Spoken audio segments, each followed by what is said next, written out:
West ইন্ডিজের বিপক্ষে সিরিজের প্রথম টেস্টে ৯০ রানে হেরেছে পাকিস্তান। ক্যারিবীয়দের দেয়া ২১১ রানের লক্ষ্য তাড়ায় ১২০ রানে অল আউট হয় বাবর আজমের দল।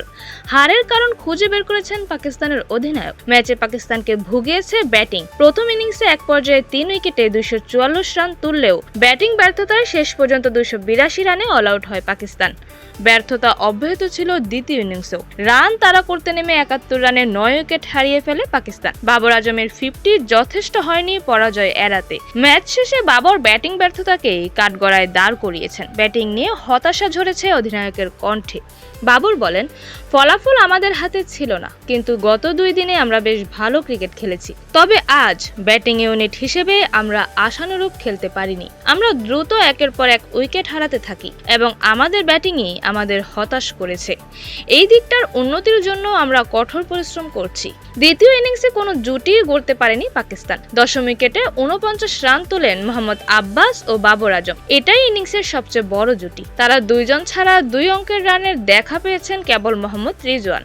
বাবরের চোখে হারের বড় কারণ তাই জুটি গড়তে না পারা। উইকেট ভালো ছিল, আমরা আশা করেছিলাম নতুন বলে কিছুটা মুভমেন্ট হবে, কারণ এখানে এটাই স্বাভাবিক এবং আমরা এর জন্য প্রস্তুত ছিলাম। আমার মনে হয় ওয়েস্ট ইন্ডিজ খুব ভালো বোলিং করেছে এবং পরিস্থিতিকে দারুণভাবে কাজে লাগিয়েছে। চতুর্থ দিন পর্যন্ত বল কিছুটা নিচু হয়ে যাচ্ছিল এবং অসমভাবে বাউন্স করছিল।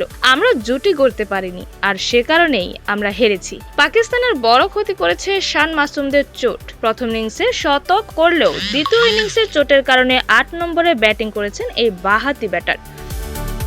বাবর জানান মাসুদের অভাব বোধ করেছে তার দল। বাবর আরো বলেন, হ্যাঁ, শান মাসুদের চোট বড় প্রভাব ফেলেছে। দুর্ভাগ্যবশত তার আঙুল ভেঙে গেছে, তাই আমরা অবশ্যই তার অভাব বোধ করছি। একই সাথে যখন আপনি নতুন বলের মুখোমুখি হন, তখন আপনাকে প্রথম ২০ ওভার টিকে থাকতে হয়, জুটি গড়তে হয়। তারপর বল পুরনো হয়ে গেলে উইকেট ব্যাটিং এর জন্য সহজ হয়ে যায়। আমরা সেই জুটিগুলোই গড়তে পারিনি। তাজরি ইমা, ফ্লেভার্স নিউজ।